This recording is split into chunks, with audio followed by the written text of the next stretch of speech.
Okay, uh, time for a more thorough recap of that wonderful fucking football game today. Wasn't that just fucking wonderful? Uh, I'm exhausted. How are you? Like, it's just that. What an exhausting season this has been. Um, I don't know where to begin. Like this feels like more than this game felt like a like the summation of the season because this is just it's really just it's been like a doomed season. Like like if you believe in curses, you know the Vikings got to be the most cursed franchise in pro football, maybe in all sports. And this has been, I think, one of their most just snake bit, cursed, doomed, whatever word you want to use, seasons. It's just,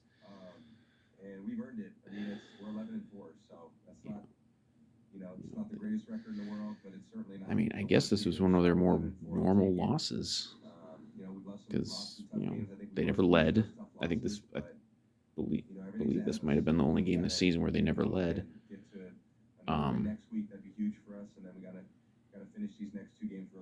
yeah, it ended as a one-score game, but I mean, it wasn't really a one-score game.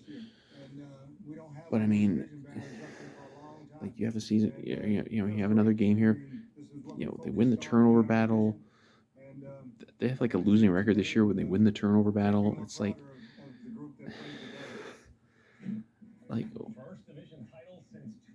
you know, maybe I'm just the fucking fool. don't don't answer that in any comments. Like I really like as down as I have been on Clint Kubiak, and to an extent Zimmer as well, because as I've said in other things before, like it's you know even if it is just Kubiak, Zimmer's allowing Kubiak to do what he does, so then it is Zimmer. But like yeah, the offense stunk in Chicago. I thought the game plan was terrible. You're playing that um, depleted Bears team, and you make no effort to really go after them, and that they're gonna that they're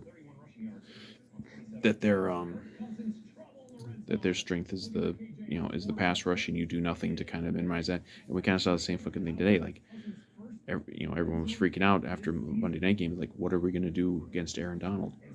Well, apparently nothing because we because we because we tried to do nothing. Um, like the whole game, he's in the backfield, and other guys get in the back. Like there's no effort made. And this has been a season long problem. It's just driven me nuts. They don't do anything, at least not on a consistent basis, to get Kirk Cousins out in space, out of the pocket, away from danger. I mean, like we all know, they have to know, the coaches have to know that the interior of our offensive line is the weakness. Now Cleveland's actually been pretty solid, but Bradbury and whoever the hell's at right guard on you know on a week to week basis, it was back to Oli Udo now. And I guess it'll be Udo for the rest of the season unless they try to stick Wyatt Davis out there. But God forbid Wyatt Davis ever sees this fucking field. Um, but there's no effort to do this, and they used to do it like previous coordinators. Even I didn't like him that much. Like I didn't like Gary Kubiak that much. At least he would get Kirk out in space. Like they'll do it, but they don't do it consistently at all. And you know, it's like I've said this a million times in different formats. That's that's part of what an offensive coordinator is supposed to do. It's not just play to your strengths, but mask your weaknesses. There never seems to be an attempt or an interest here to mask weaknesses, and usually most years the offensive line is the weakness, and they never do it. They never seem to want to do it. Like, and obviously you occasionally you can't only run those kind of plays either, because then you know teams are going to know what you're doing, and they're going to stop you. But you know, like we saw it today, like the offense in the whole first half, except for one drive, was awful, and it was just the ultra conservative vanilla bullshit that we've seen in so many games this year. And you know, like it's just it's like they're beating their head against the wall, trying to do just what they want to do. Well, guess what? It doesn't fucking work. And it's too late now, probably, to do anything because your season's almost completely over unless you win out. I was kind of playing around on some of the playoff predictor stuff. We actually still have a decent shot of getting in the playoffs if we were to win out, but we're not going to go to win in Green Bay. There's no reason to think we can, and we have virtually zero chance if we don't win in Green Bay. So that's not even. Maybe I'll talk about that later. But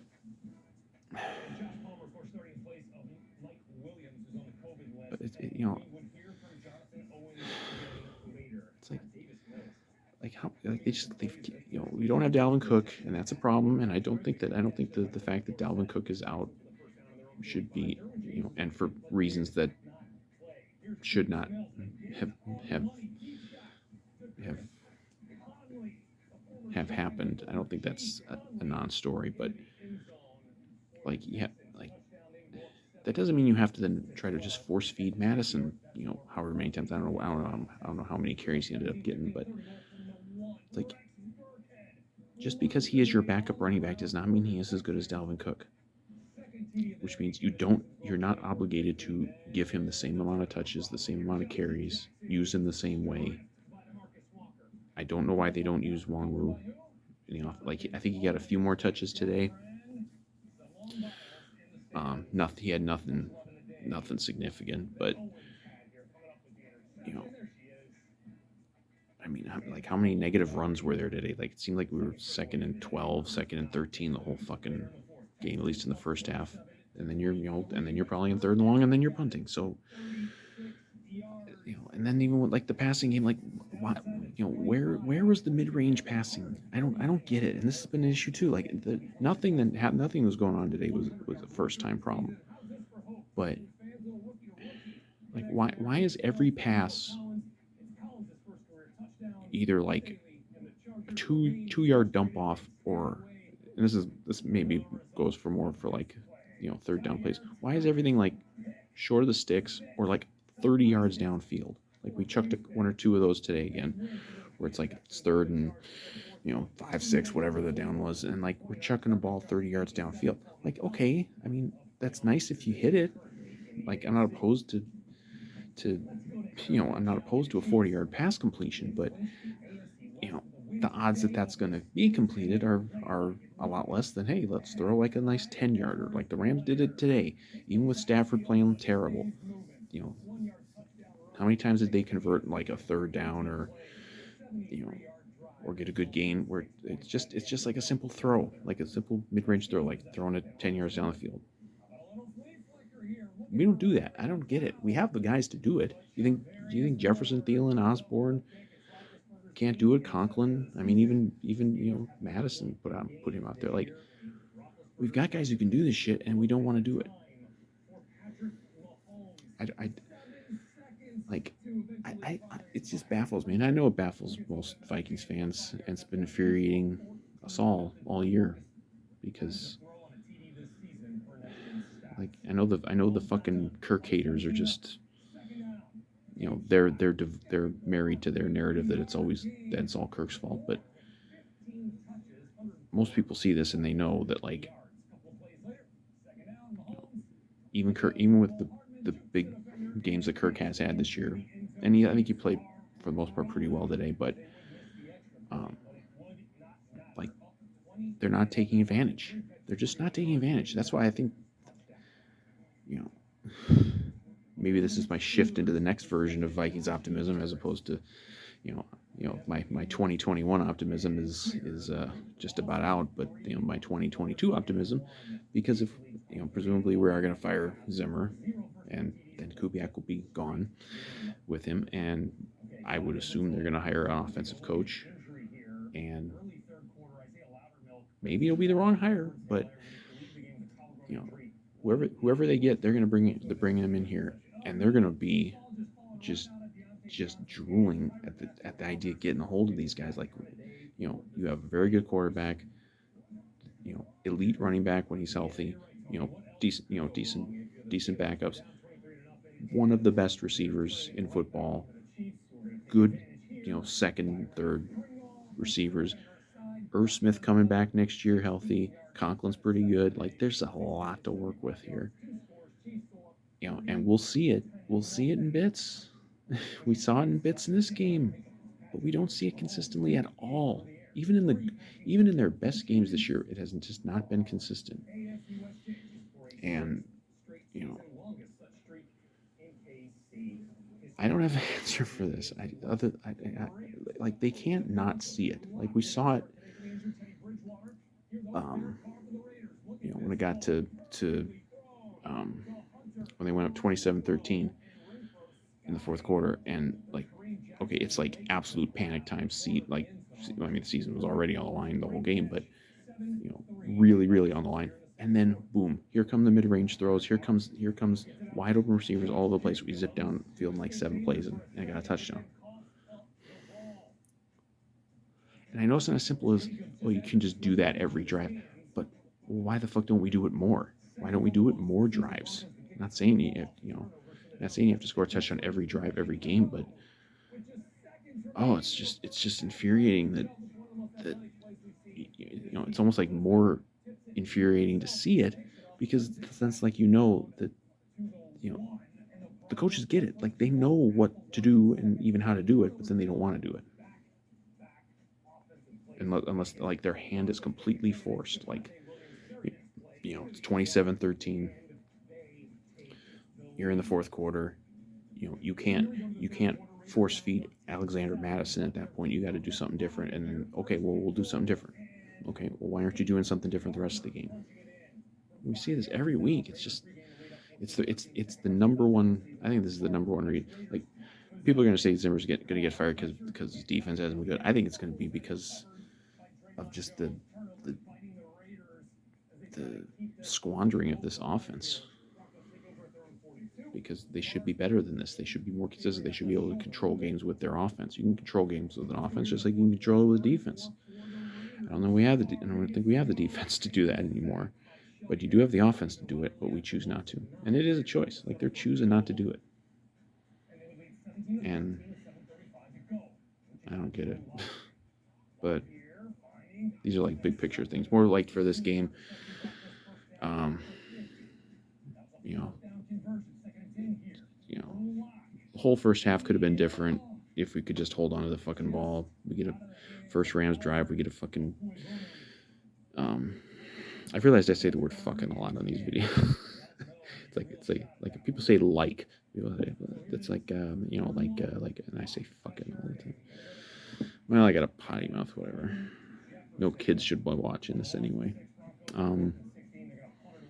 But first Rams drive, we get a frickin' gift interception. Dancer's hands, he drops it. Like, why he drop? He drops it. Then they go down and score. We should have a touchdown. And people were happy because, of course, it's an interception. Anytime there's a Kirk interception, some people get happy because then they say, "Oh, Kirk choked," but like he put a ball right on the guy's hands at the goal line. That was a touchdown if he just catches the ball, because the pass was perfect. It's I'm sorry, you hit a receiver right in the hands. That's a good pass. That should have been a touchdown. We can't make contested catches. I don't know what that's about. That's really been a problem lately. But and then we get not only do we not catch it, but the ball gets batted up the air and it gets picked off, and then we don't even get points. We could have, even if we just gotten 3 there, that would have certainly factored in later. Stafford's throwing the ball all over the place. We dropped another interception. We had one in the end zone where I think a couple different guys had a chance to pick one off. if we get that, I think they got a field goal there. Like they don't get that field goal. Like there's a lot of we could have scored a lot of points and denied a lot of points if we could have just caught easy balls. But I don't. Someone keeps a stat somewhere. I'm sure we've got to lead the league in dropped interceptions. I mean, Breland had what, at least 3. But you know, and then we do get the one pick. Barr gets the pick, like inside the 20, maybe even inside the 10.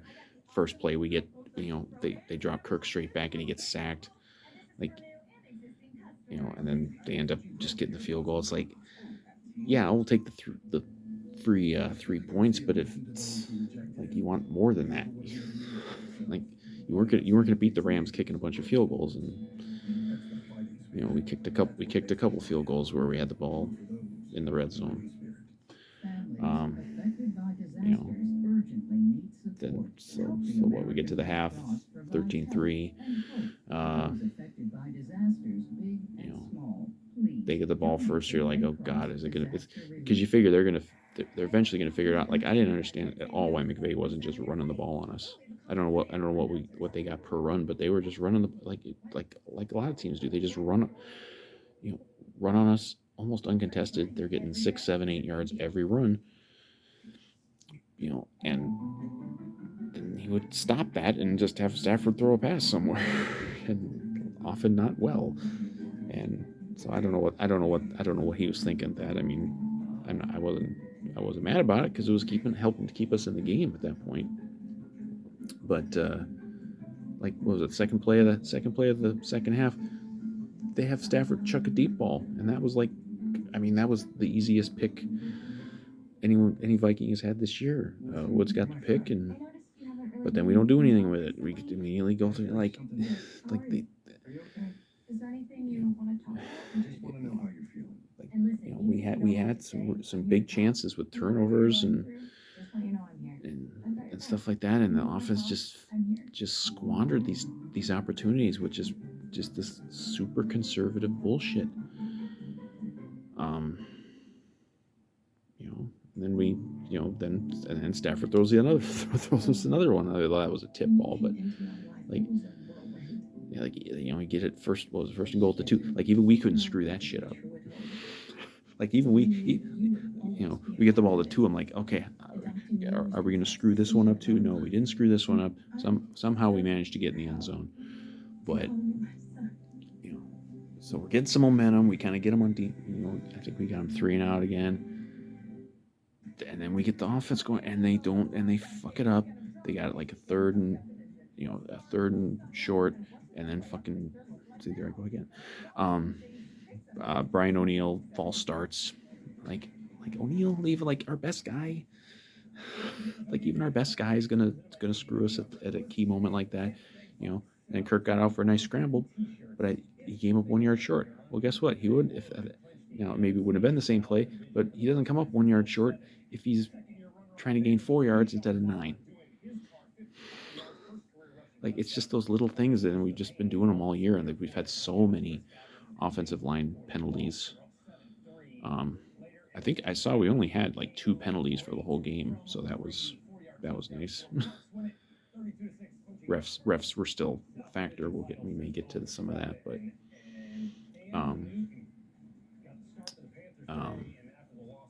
but then you're like, okay, well, maybe our defense can get him again. Well, and then we give up a fucking punt return touchdown. Like, of course. Like, why are we giving, like, great timing on that? First punt return touchdown we've given up in years. Well, that's great timing.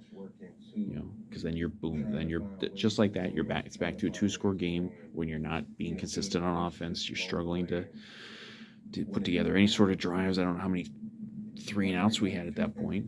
And of course, we had the 2-yard drive that that wasn't even a drive, but it's just you can't sustain anything, and then you're giving up a punt return touchdown. And then we went down the field, I think, right after that. Long drive, like an 80-yard drive, but then we have some really stupid play calling in the red zone, or inside the 10. Again, we get this bullshit of hey, it's like goal to go. Let's run it right down the middle with Alexander Madison. Oh, great. So let's run it right at Aaron Donald. Yeah, that's going to work out. It, it, it really is the definition of insanity that we see this shit. Um, I forget which game it was where Madison was playing for Cook. Might have been that. Might have been the. I think it might have been that game in Detroit, and they're getting like goal to go, and then they're running up the middle with Madison. Like those are obvious first guess wasted plays, and everybody knows it because you're not going to run. Alexander Madison is not going to run 10 yards up the middle in a goal to go spot. It's a wasted play. Just throw the ball, throw like 3 shots at the end zone. Who gives a shit? Who gives a shit if it's third and goal at the 9 versus third and goal at the 4? It's the same. You're running the same fucking play. Who cares? But again, it's just they just don't learn. They just keep doing making the same mistakes, same play calling mistakes, same coaching mistakes. I think it was the next drive then that was when we got screwed by the refs with that ridiculous. His forward progress was stopped. We're on the side like. No, it wasn't. It wasn't stopped at all. He's still moving forward. He's still moving forward when the ball gets stripped out. But the refs can just do whatever the fuck they want. They can just say, "Oh, his forward progress was stopped," but it wasn't. You haven't really been yourself lately. Like it's one of the most arbitrary, things out there, and of course, then the play's blown dead. So you can't even be like, oh, there was a clear recovery of a fumble. So even if the play's dead, we get the ball. Well, no, they'll say there was no fumble. Not saying that's why they lost the game, but that might have been a fumble return touchdown, which would have tied the game. With I don't know what time was left in that. It was still pretty early in the fourth quarter, and that would have been a huge momentum swing back our way. Maybe we still lose, but it's like on top of everything else, we have to have a horrible officiating moment that goes against us, which has happened in damn near every loss this year. So I was like, yeah, they weren't calling a lot of penalties today, but they also blew that call. So I think there was one pretty obvious PI that they didn't call at one point, or I forget who it was, but sometimes all it takes is like you blow one huge play or one huge call that could have been a real game-changing play. That would have been that might have been the biggest play of the season if we had gotten a fumble and a return touchdown right there. But of course, then of course, just like we don't get the pick, and then they go down and score a touchdown, and we don't get the pick in the end zone, they get a field goal, and we don't get the fumble, and then they go down and score a touchdown. Like we leave back and we leave them just wide open in the corner of the end zone. Like after all that. After how bad Stafford's been the whole game, then you give him a pass that's so wide open that even he couldn't screw it up. And then it's like I said before, like the season is teetering on the brink of being over, and then suddenly snap a finger and boom, now they're willing to actually throw the ball, up tempo, mid range stuff. I think they had like four like 10+ yard plays or something on that drive. Like they go right down the field. Which proves that they can do it. And you can't say, oh, they were just playing prevent. There was still like what, there was still like 10, 11 minutes left at that point. They're not playing prevent, but but then it's like reminded me of the game in 2018 when the Bears came in here and ended our season. We just get it. We get it back to 7. And then they get the ball back, and then they just suck us dry. because they go right down the field. They get third down. They get that big third down. That was it was like 3rd and 6, and they give like a 30-some-yard pass to Cup. Just a dagger. Like once they hit that, you knew it was over because they were already inside the 50 at that point, and they hit a couple more third downs. And it's like by the time you stop them, there was like 2 minutes left. Like they kick a field goal. Like okay, you stopped them, held to a field goal. Who cares? It's like okay, we went and got the. I actually thought that was smart when they finally got into some field goal range, and then they quick had Joseph kick the field goal. That was actually pretty smart. I think one of the games on on Christmas Day they were might have been the Cardinal game, or there was some game recently where they team really screwed up and they didn't um, kick the field goal right away when they needed 2 scores. And that might have mattered if we could have recovered an onside kick. But of course, we don't recover an onside kick because that would require some luck. And why would the Vikings ever get any good luck this year, or any year for that matter? So that was it. So that was the game. So yes, if you didn't watch the game, well, now I just told you everything that happened in the game. But this was the dagger. Like they've had a couple points this season where you think, okay, they're done. Like they start 0-2, oh, they're in trouble. Oh, then they drop to 1-3, oh, they're in trouble. But then they come back, get to 5, and then they lose the 2 games out of the bye. Well, but then they come back and beat the Chargers and the Packers. So now you're feeling good again. Oh, but now you lose a couple and you lose to the fucking Lions. So now it's really disgusting. But then you win a couple, and you're in a playoff spot at the start of the day, and then, but now this, and I mean, of all the losses, that Lions one is the one that really just fucked them. I mean, it would have been really nice to have beaten the 49ers just for tiebreaker purposes, but that Lions one is it's the one that they just can't come back from. Like, and they're just out of time. Just like game today, you keep getting down by 2 scores. You're just gonna run out of time, and they're just out of time. They don't have time. They don't have the games left to get this done. And one of your remaining games is going to be at Lambeau Field against a Packer team that's going to need that game still, because Green Bay still needs that game to clinch home field, which they definitely are going to want to do because they don't want Rodgers and his little toe to have to play any extra football. So they're absolutely going to be going full out for that game, and even if they weren't, like, but I mean, your season's going to be on the line. You're going to be playing in Lambeau Field on national TV again, in a venue against a team that gets every call. You think the NFL is going to allow Vikings, Kirk Cousins and the Vikings to go into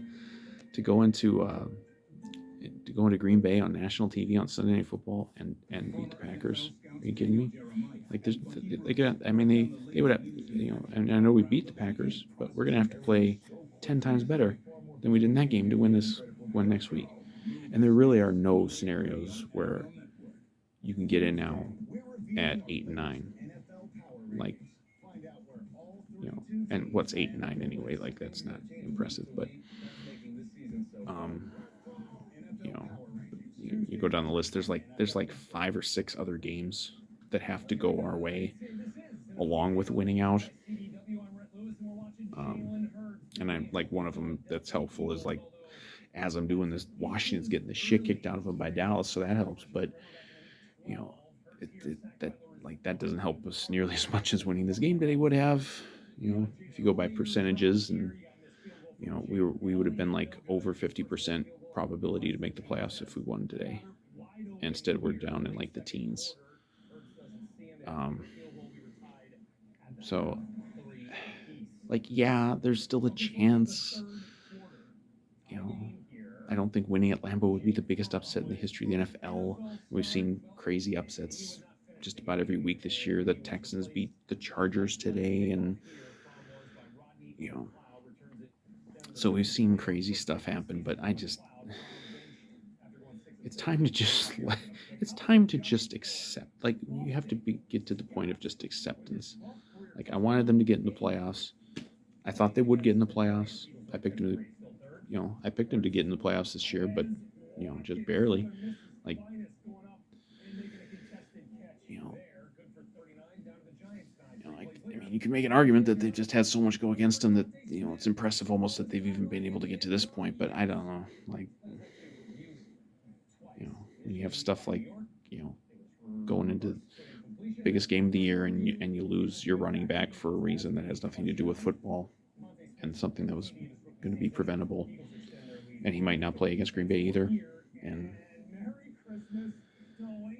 when you have to deal with shit like that, and it's like if you have Dalvin Cook today, maybe you win because if you're force feeding the run, well, maybe you're actually getting more out of your running game because he did go for 200 yards a couple weeks ago. Like, but it's just an exhausting season. Not just like game by game, but even just like the whole season. Like even today, like before the game, there's names popping up on the COVID list for us. Like Kellen Mond was active today because Sean Mannion came either got COVID or I'm not really sure what it was with him, but and Rashad Hill was out with COVID this morning. Like we didn't have one of our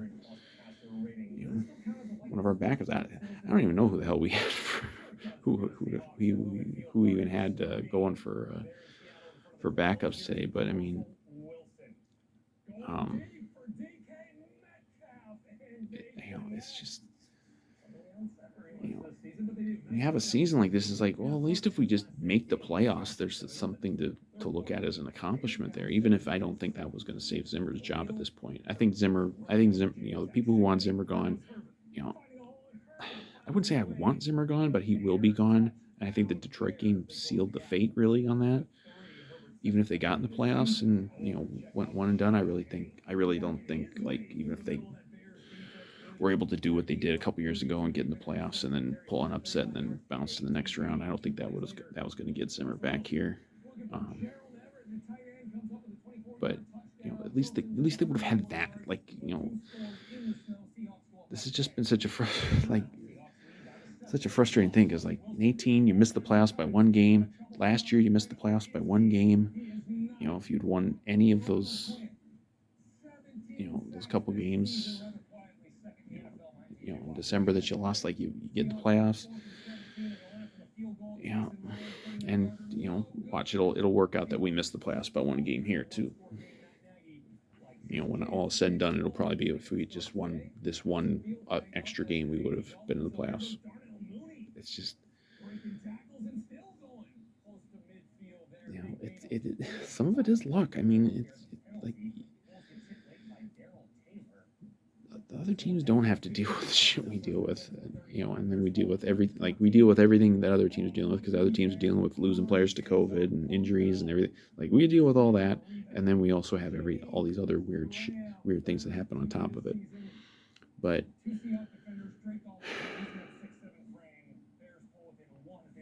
just wanted them to get in the playoffs just to be like, hey, at least they managed to do that, even if it was going to still be the end of Zimmer. But we're not going to get that, and barring a miracle, which we're not going to get because along with just needing to win out, we need a lot of help, and teams don't get the amount of help that we're going to need. We weren't getting any help for a couple weeks there in some of these other games, and that when teams like Washington were winning games you didn't think they were going to win, and 49ers winning games you didn't think they maybe were going to win. It's just like no one's losing that we need to lose, and then we lose a game that we needed to win. So that's pretty much the story of the year. And I think this I've gone a long time here, but I think Zimmer's gone. I think this a lot of boos today at the bank. Did hear a few fire Zimmer chants. I definitely heard a couple on the way out. It's just done. I think it's just like I can't even imagine sure Mike Zimmer likes getting the paycheck of an NFL head coach, but he can't be enjoying this anymore. He can't be enjoying this season. Like you can tell his frustrated like stuff with losing players for COVID, losing play being out because of COVID because they're not vaccinated, like shit like that, like he's got like a fucking hot model girlfriend. Why does he want to deal with this shit anymore? Like you know like he's had a good run. I hope in time people can look back at the Zimmer era and think of it a little more fondly, a little more positively. I know it's been frustrating here in the last couple of years, and there've been other frustrating years, but you know, I think the thing more than anything that's just gonna have done him in this year is I don't think he's maximized he and his coaching staff, but the coach, Kubiak's on him too. They're just not maximizing what we have on this team anymore. And I know, maybe when you just see the Vikings, you think, okay, well, all our players are wonderful, and you know, I don't think like we have the best talent in the whole league, but I think we have better talent than you know clinging to the fringes of a playoff spot, which is what we've been doing for 2 years. And I think ultimately that's going to be the end of Zimmer in a couple weeks. I don't know if I don't know how they'll handle it. I don't know if they'll you know I don't know if they'll Black Monday, if they'll fire Zimmer that day or what. You know, I don't know if they'll even fire him. I think maybe they'll try to work something out where so I think Zimmer's said he's never been fired from a coaching job. Well, maybe they don't have to actually fire him. Maybe they just kind of work something out where like, hey, you know what? If you resign, we'll pay you all your money or something, and you can say that you weren't fired, and not like save face, but you know, or maybe he'll just retire. I mean, I don't know. Would he even want to go be like a coordinator somewhere? I'm sure he could get a job as a coordinator somewhere if he wanted it, um, but yeah, I think he'll be out in a couple weeks, and that will also mean Kubiak will be gone, and I will never have to see that bullshit from him again. You know, we'll see. I like again. Maybe I'm just seeing everything through purple tinted glasses, but I think this team has a ton of talent, and I think this team will be very attractive for any prospective head coaching candidates. Especially, I would assume they're going to hire somebody who would be more offensive minded, and there's a lot of offensive talent here, and it's not at all getting utilized to the maximum that it could be with this current coaching staff, not in any shape, way, or form. And maybe the common denominator over the years really is Zimmer, and he's been holding he's holding Kubiak back just like he held the elder Kubiak back, and I mean he got two of his coordinators head coaching jobs, so I can't imagine he's too terrible, but you know that's more of a future thing. We'll see who you know. We've all heard the names of guys who are going to be out there for coaches. We got a guy who's, as I'm doing this, has got a team that's put up 49 points on Washington. I wouldn't. I don't know that I would say no to bringing in Kellen Moore, but I think it will be an offensive guy for sure. I mean, generally when when the teams make coaching changes, they usually kind of hire an opposite guy. So we've got the old defensive guy, so now we'll probably hire a young offensive guy. I'm not prepared. I'm not ready to have the Vikings having a head coach who's younger than me, but we're gonna get there eventually. So might as well pull off the band-aid now. Um, but yeah, I think it won't be long after the Bear game in 2 weeks that Mike Zimmer is gone, and they might keep certain guys off on the staff, but you know, but I just like it's just done. It's just done, and I think it's been a good run for Zimmer. I think it's been a better run than a lot of people want to admit because they're so in the thick of hating him right now. But you know, I hope over time that it's looked at as a better era. You know, not one of the greats. I thought, certainly after 17, I thought, well, boy, this guy Zimmer's going to have a shot to maybe be the second best coach in the history of the team. Like I certainly thought he was going to have a shot to maybe, you know, have a more successful run than Dennis Green. I mean, he's now well short of that because Denny got us to the playoffs just about every year. Um, but I think it's been a pretty good run for him. He's been a good coach. I hope once he's gone, people can kind of simmer down and look back on him, as the good coach that he's been. It just hasn't worked out. It stopped working out for him. Maybe it's just these games passed him by. Whatever you want to, whatever word you want to use, or whatever excuse, But the wins aren't coming. I don't think the talent's being maximized at all. Um, Particularly on offense. I mean, we've seen it at points that the defense is still pretty good. In spurts, like even today, like yeah, Stafford was terrible, but maybe we made him kind of be terrible. You know, or we dominate the Steelers for half of a game, or even last week, didn't give up a touchdown until the last play of the game. So it's like, I don't think he's completely lost his abilities as a coach, but and it's not always about that. It's about, is this guy getting everything out of this team that he can? And I don't think that's the case anymore. And I think a better coaching staff, I think would, maybe not easily, but I absolutely think we'd be sitting here with a much better record than 7-8, and we probably have a better record last year than 7-9. And I think this, and again, maybe this is just purple tinting glasses that I'm looking through, but I think this team could make a big jump next year if they make the right hire. Now, firing Zimmer and hiring the wrong coach ain't going to help you too much. Hopefully they make the right hire. And who knows who's going to be making the hire. Maybe it won't be Spielman. But I think if they do make the right hire, I think this team can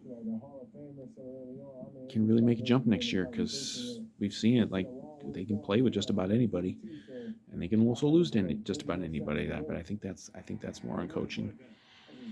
And I've been talking for way too fucking long, and I can't imagine why anyone would watch this whole thing or listen, but so much for being a little less long-winded. Yeah, so disappointing game. I thought we'd win. I thought they would come out with a much better effort on offense, much better game plan. They didn't, and the season is probably fucked because of it. There's one last F-bomb for this video. So see what happens this week. Hopefully, we'll ride out the season. We'll see what happens, but I'm certainly not going to be looking forward to next Sunday, because that's going to be brutal. Imagine, after everything else we've endured this year as Vikings fans, now we're going to have more than likely our season mathematically ended on national TV by our main rival. Oh, fun. So, well, that's all I've got to say about that.